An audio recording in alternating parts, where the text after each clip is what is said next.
There is a particular kind of week in history when several seemingly unrelated stories turn out to be the exact same story just told from different rooms. This past week was one of those weeks. In one room, a memorandum was signed in Versailles between Washington and Tehran using language unlike anything Iran has heard from an American president in nearly half a century. In another room in southern Lebanon, soldiers were dying while Israeli ministers demanded that Beirut burn. And in a third room, hundreds of drones were flying directly into Moscow's oil refineries as European leaders gathered in Brussels to congratulate themselves on the symbolism of it all. None of these rooms are soundproof. What happens in one travels instantly into the others. And the thread connecting them is the oldest thread in diplomacy. A great power that built its entire self-image on being indispensable is discovering in real time that indispensability has limits. And the people who depend on it are starting to notice. Start with the document itself, because it is genuinely strange if you read it carefully, rather than through the fog of the headlines. It was signed in Versailles by the American and Iranian presidents after over 100 days of war. A war that killed Iran's supreme leader in the opening strikes and left much of its energy and military infrastructure in ruins. After a conflict like that, you would expect a surrender document. Instead, what emerged was a memorandum that speaks the language of mutual sovereignty. It commits both countries to respecting each other's territorial integrity and refraining from interference in each other's internal affairs. It promises a reconstruction fund north of $200 billion contingent on compliance, but real in its intention. It promises a scheduled roll out of sanctions relief. It promises an end to the naval blockade within 30 days and a withdrawal of forces near Iranian territory after a final deal. And on the nuclear question, the very part everyone assumed would be the ultimate sticking point. The language is almost differential. Iran reaffirms that it will not pursue a weapon, and the disposition of its enriched stockpile will be handled through a mutually agreed mechanism rather than dictated as a precondition. This is not how victors usually write peace. Why would an administration that spent months threatening to erase a civilization suddenly write in the Register of Equals? The answer that keeps surfacing, and it is the kind of answer that is almost too mundane to be satisfying, is oil. The closure of the Strait of Hormuz did real damage to the global energy market, and more specifically to American strategic reserves, which by several accounts had been drawn down to levels that left very little usable cushion. A president who built his political identity on cheap gasoline and a roaring stock market cannot sustain an open-ended war that threatens both. So the deal that emerged was not really a renunciation of pressure on Iran. It was an acknowledgement that the pressure had become mutual, and that mutual pressure eventually has to resolve into negotiation rather than annihilation. Iran's negotiators have said as much themselves, crediting their own readiness for renewed military action as the very thing that pushed the talks across the finish line. That is an uncomfortable thing for Washington to admit, so it mostly does not get said out loud, but the document says it for them in its tone, if not its text. The second thing worth noticing is what the deal does not settle and what it deliberately leaves open. Lebanon, the Lebanese file, was supposed to be folded into the larger ceasefire, ending military operations on all fronts. Israel never accepted that framing. Within days of the signing, Israeli forces clashed with Hezbollah around a ridge near an old Crusader castle that overlooks one of the largest towns in the south. 4 soldiers were killed, among them a brigade commander. The emotional aftershock in Israel was immediate and intense, not because 4 deaths in one day is numerically unprecedented in this war, but because it landed at the exact moment Israelis were absorbing the larger humiliation of the Iran deal. The sense in Israeli commentary, expressed almost uniformly across the political spectrum, was that something structural had cracked. For years, the operating assumption was that American and Israeli interests in the region were functionally identical, that Washington's job was to provide the shield while Israel did whatever it judged necessary behind it. The Versailles Memorandum and the statement surrounding it broke that assumption in public. At a press conference after the G7 summit, the American president directly criticized the manner of Israeli operations in Beirut, comparing the level of force to something that should embarrass anyone watching.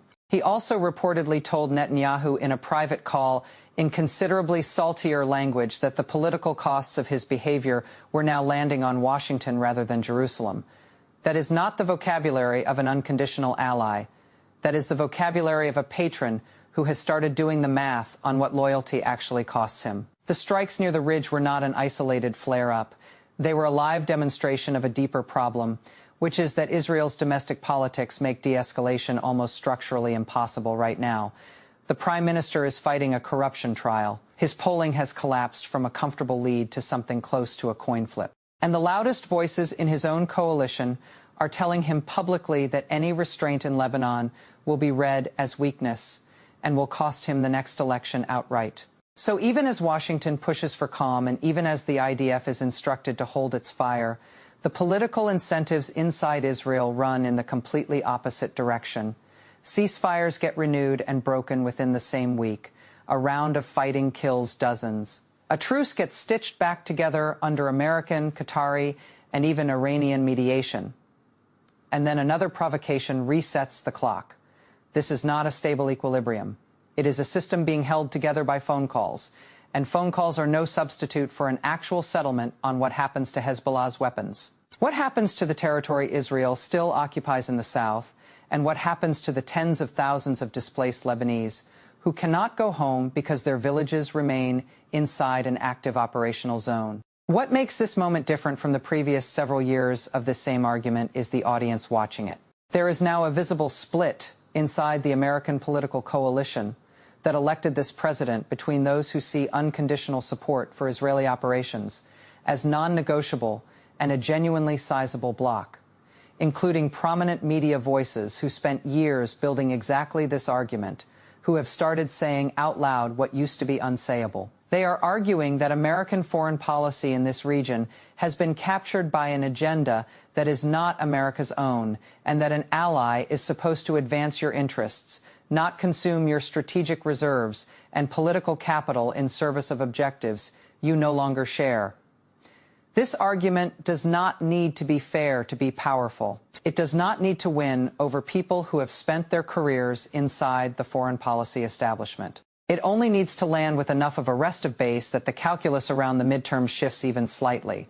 And because Senate elections are staggered rather than total, and because personal loyalty to this particular president runs deeper among his base than loyalty to any specific policy position, the conventional wisdom that this will be uniformly disastrous for the governing party may be wrong, or at least overstated. If Israel is seen by ordinary voters who do not track the diplomatic nuance as the party that blew up an agreement their own president signed at Versailles, the political damage could land somewhere other than where everyone currently expects.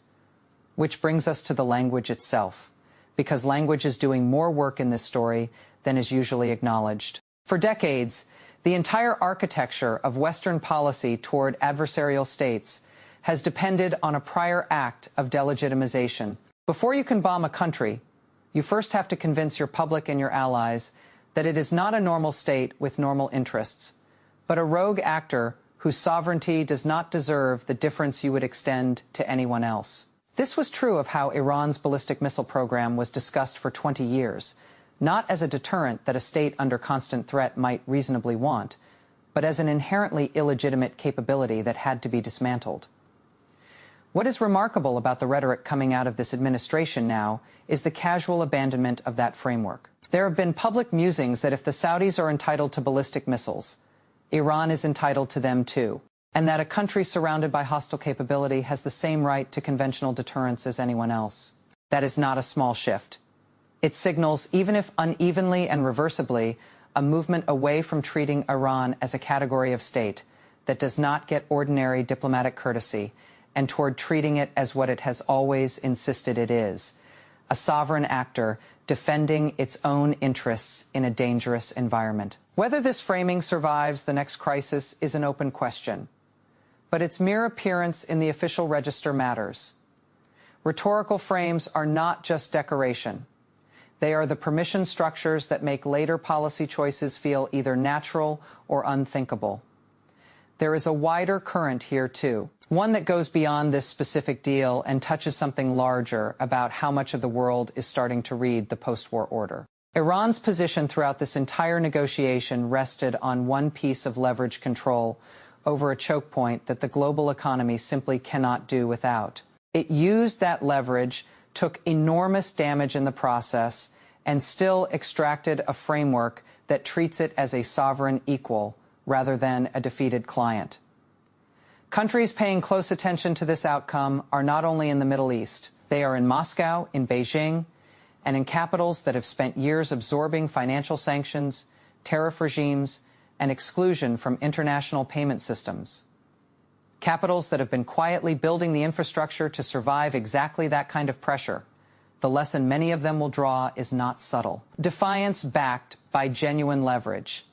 Even leverage that cost you dearly to use can still force a negotiated outcome rather than an imposed one. That is a dangerous lesson for the current order to be teaching precisely, because the current order depends on the opposite lesson being believed. Now pivot, because the exact same week that produced this complicated thaw in the Persian Gulf also produced the largest drone assault on the Russian capital since the war in Ukraine began. Hundreds of drones, by most counts well over 500, were launched across multiple regions. Close to 200 were intercepted on approach to Moscow itself, but others struck one of the city's largest oil refineries for the second time in a matter of days. The strike sent black smoke billowing over residential districts, grounded flights at 4 airports, and according to some local reporting, left a fine layer of oily soot on cars and windowsills in the suburbs.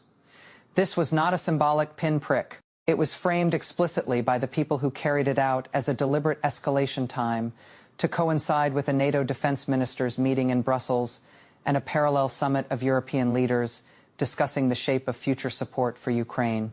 The timing is the message. You do not stage your largest strike on an adversary's capital by accident. During the week your allies are deciding how much more funding to give you. You stage it because you need the cameras rolling and the politicians in the room to feel the momentum before they vote on the money. And it worked in the narrow sense that it produced exactly the optics it was designed to produce. The Ukrainian leadership used the strike to argue that the war's momentum has shifted, that the initiative now belongs to Kyiv rather than Moscow, and that Western public should understand this as the moment to lean in rather than succumb to fatigue. That is a defensible argument to make as long as you do not look too closely at the underlying economic picture, which tells a more complicated story. Russian oil revenue remains a significant share of their state budget. And while individual refineries have absorbed real damage and some regions have seen fuel rationing at the pump, there is no credible account of the broader Russian economy collapsing under this pressure. Employment figures and overall output have continued to hold up better than the optimistic Western narrative would prefer. None of this means the strikes are meaningless. Hitting a refinery only 15 kilometers from the Kremlin is a genuine statement of capability and inflicts a real economic cost. It just means the strikes are not by themselves the kind of decisive blow that ends a war. They are pressure applied skillfully and with real teeth. But pressure is not victory. And the gap between the two is exactly where the danger in this story lives. The purpose of this pressure, as several European officials have stated with surprising candor, is not really about this week's battlefield outcome at all. It is about pulling American attention and American resources back toward Europe. At the precise moment, the American president has been visibly drifting toward deprioritizing the Ukraine file in favor of his Middle East diplomacy. The optics of Russia failing to crush Ukraine quickly staged alongside a parade of European leaders insisting that the momentum has shifted and featuring a Ukrainian president placed front and center in every summit photograph represent a coordinated effort to reframe the war for an American audience that has grown weary of it. The European leaders who designed this sequence understand something deeply important. American engagement in any conflict depends heavily on the perception of winnability. Stay with us.